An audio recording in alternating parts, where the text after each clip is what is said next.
everybody, and welcome to another edition of Shooting the Shit with Yankee. As always, I'm Yankee, so let's start shooting. Today's question is, I want to know, what is your best advice? What tip would you give someone who's new to carrying on how to become comfortable carrying that gun? You know, that's quite an adjustment. You go from not having a gun on you to having a gun on you all the time. And a lot of people have issues getting comfortable.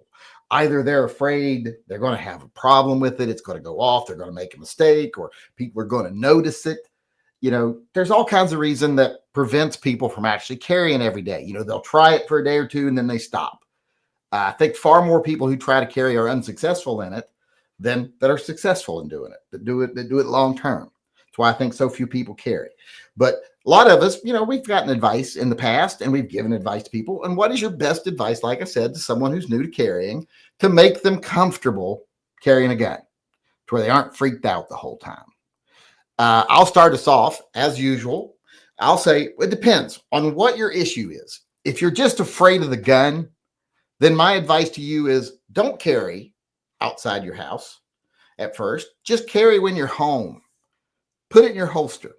Don't even load it, but cock the hammer, get it ready to fire.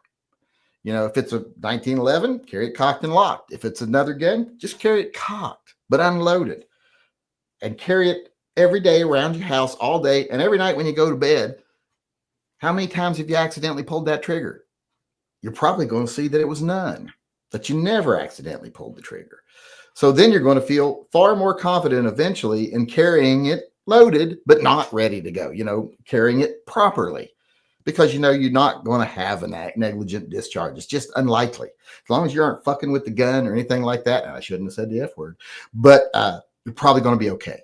The other reason I see people not carry, that they fail in their attempt to carry every day, is they're too worried about other people seeing it when nobody sees it. Nobody pays attention to you.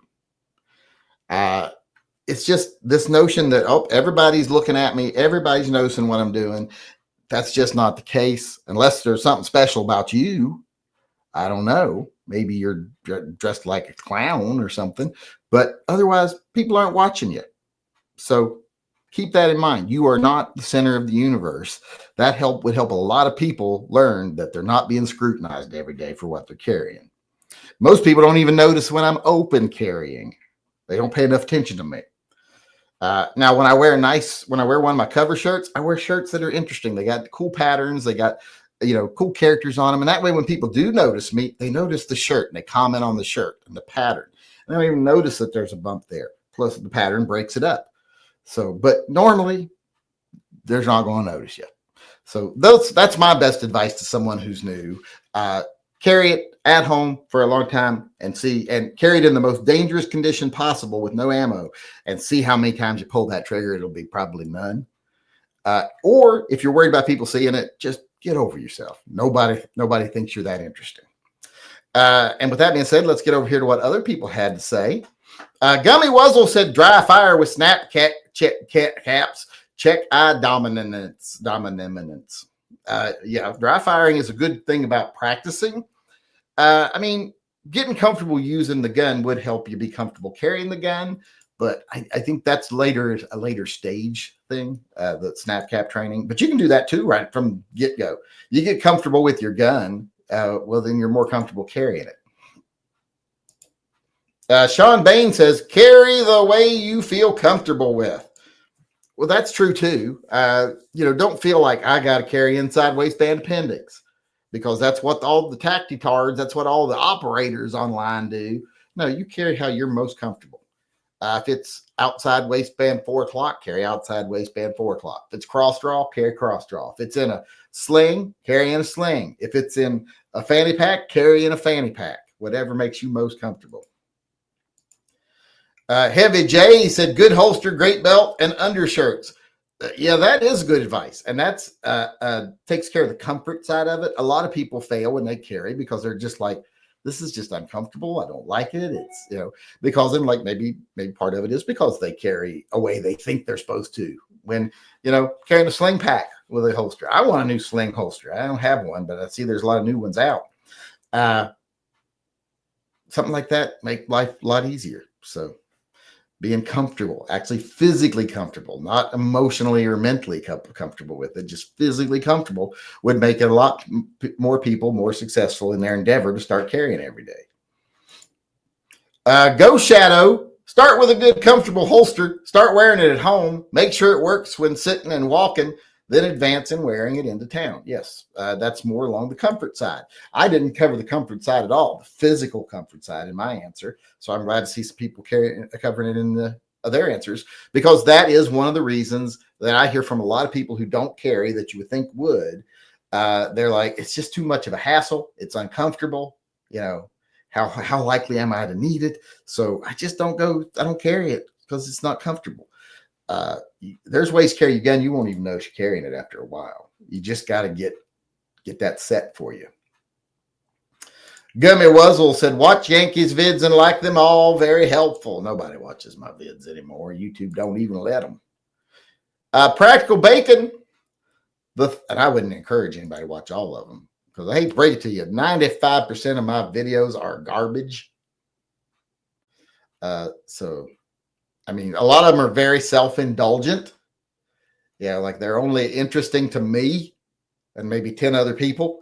And they're only funny to me and maybe 5 other people. So, yeah, my videos are very self-indulgent, unfortunately. Practical Bacon. The thing that helped me was learning that most people are unaware, so don't focus so much on printing. It was my biggest fear when I started. A lot of people's biggest fear. They're afraid that someone's going to notice they're carrying a gun and they're just not going to know what to do about it. I say, don't worry about that so much. It's not likely to happen. It's not that big a deal. Even if they do notice you're carrying a gun, what are they going to do? Attack you with a bell bat or something because they think you're a threat? No, it's not. Even if they did notice, it's probably not going to be a problem, but probably not going to notice. Mr. Furley said, don't skimp on the holster, carry an extra mag. Well, that's more advice for the mag part's more of an advice for being prepared. But yes, don't skimp on the holster. Get a good quality holster. A good quality holster and the proper holster really does make a difference and makes it more likely you will be successful in your endeavor to start carrying a gun. Edgar Cortez, carry your gun as much as possible. Carry while out and about and also at home. Carry inside the house and out in the yard. Conceal and open carry. It's just practice, practice, practice. Like everything, practice makes perfect. And once you get used to carrying a gun, it becomes second nature. If it gets to the point where I will say, I think for most people like myself that have been carrying for decades, it becomes second nature. To where when you are carrying, you hardly notice it. But you notice it more when you're not carrying. Like something don't feel right. And that's how you hope to get after, and it's not that hard to get there. Keep a snap cap chambered until you're convinced the gun won't fire in your holster. Hey, if everybody knows that edit there, it's Gummy Wuzzle's fault. I blame him. I did something stupid, but he was the one that encouraged me to do it. Not encouraged, but led me down the wrong path. He was a bad influence. But let's get back started here. Flash in the pan. Whatever you buy, train. No Kel-Tec. Does he mean like train with your gun, or is he just into some kinky stuff? Yeah, no Kel-Tecs. That's good advice for anybody, whether you're a new carrier or you've been carrying for decades. No Kel-Tecs. We got a couple more people here weighing in. We'll get through these last couple. We'll be done, and we'll move on to the American Guns and Freedom chat.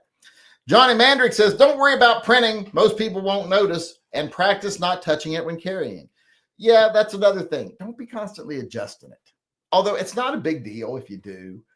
But if you're so worried about people seeing it, you often will overcompensate and you'll feel for it, make sure it's still in the right position and everything else. And that will draw more attention to it than anything else. However, I'm not so worried about that, but yeah, it is a good advice. But definitely don't be making a practice of like taking it out of the holster or anything. Never take it out and show someone. I've seen people at gun shops be like, oh, what do you carry? And they take it out and show it to them. I'm like, you just took a loaded gun out. Put that fucking back in your holster very carefully. unless they're going to. And I've seen them do this a couple times, and it depends on what shop you're in, whether it's okay or not, who they're doing it with. But I've seen people pop their magazine and then pull the gun out immediately, rack the round out of it, keep it locked back, and then show it to someone. And that's not bad, but it's not a habit to get into, just pulling your gun out and showing people. Under the right circumstance, it's not the worst thing in the world, but or even bad, but it's not a habit you want to get into. Heavy J said, man up, bitches, wear a fanny pack. TYM best advice. I always promoted fanny packs. I want a sling pack now. Everybody wears a sling pack. And I want one of them. I want, instead of my fanny pack. My fanny packs are getting all old anyway. They're very used. My fannies are worn out from overuse, most likely, because I carry them a lot. I want a sling pack. I just haven't found a good one yet. I just want a small, just enough to put like your wallet and your gun in. And my wallet's tiny. Maybe one that has a little flap that takes the place of your wallet even in the summer. That would be nice, that just to grab your wallet, and maybe there's a place for your cell phone, but I don't even need a place for my cell phone. Wallet and a gun would be nice. I mean, I got my watch for myself. If I forget my cell phone, I can still text, take phone calls with my watch. And no, my phone doesn't have to be present. This actually has service for it. So even if I forget my phone, it's not the worst thing in the world. And hell, I don't use my phone 90% of the time anyway. So I will go town and forget my phone and not thinking nothing of it. It's not like I need it. And we got one last person weighing in here, and it's Mad Dog. And he said, wear it at home all the time. Yes, wear it at home a lot at first. That's when, you don't have to carry your gun at home all the time. I don't carry a gun at home a lot because I don't have pants on usually. If I get home and I had pants on where I had a belt and a holster, that usually first thing comes off. And I put on shorts like I got on right now, like gym shorts. And, I don't like shoes or pants. So, so I don't wear them around the house all the time. But when you're first starting out, wear it around the house. As much as you can. Get used to it before you take it out for a dry run out in public. For a live run, I should say. But that's everybody today. Hopefully there was some good advice in there for everybody. We covered, how to be emotionally comfortable, physically comfortable, to, all the other aspects of it. So some good advice there. Nothing groundbreaking. Good, solid, usual advice. How about you all out there in YouTube land? Was any of that advice good for you? Do you have advice for somebody who's beginning to carry on how to become comfortable carrying? Let us know in the comment section. And if you want to come in and weigh in on one of these topics in person, come to our live chats. We do them every day at 6. You're welcome. Everyone is welcome here. As long as you can take differing opinions and, think through things rationally, everyone here is welcome, whether you're left, right, liberal, conservative, religious, atheist, whatever. Everyone's welcome as long as they can be adults and get along. So come on in. Let us know what you think. You don't have to agree with me. In fact, I like it better when people don't. So come in, let us know what you think in one of the live chats, and stick around for the open chat afterwards where we can talk about whatever you want to talk about. With that being said, thanks to everybody for weighing in. I appreciate it. Hope to see you again tomorrow. And for those of you out there in YouTube land, I hope to see you in a live chat soon. Until then, remember, always carry and stay safe until I see you again. Hey everybody, Yankee here. Before we go, I just want to take a second to remind everyone that this channel is 100% viewer funded. We don't take a penny from advertisers, retailers. We don't take money from political organizations. There's no one telling me what I need to tell you. Everything that we do is done through the generosity of our viewers, either buying merchandise or becoming a patron or a Subscribe Star member. You're all the ones that support Pets and Vets and TYM. And that's the reason I can stay true to myself and loyal only to the people who watch my channel. And I can spend my time talking about what I want to talk about, telling what I think needs to be said, and giving you my uncensored take on things I think you need to hear. So if you'd like to help keep things that way, please support the channel by becoming a patron, a Subscribe Star supporter, or just going over to my web store and buying some merch. The links are all in the upper corner of this video.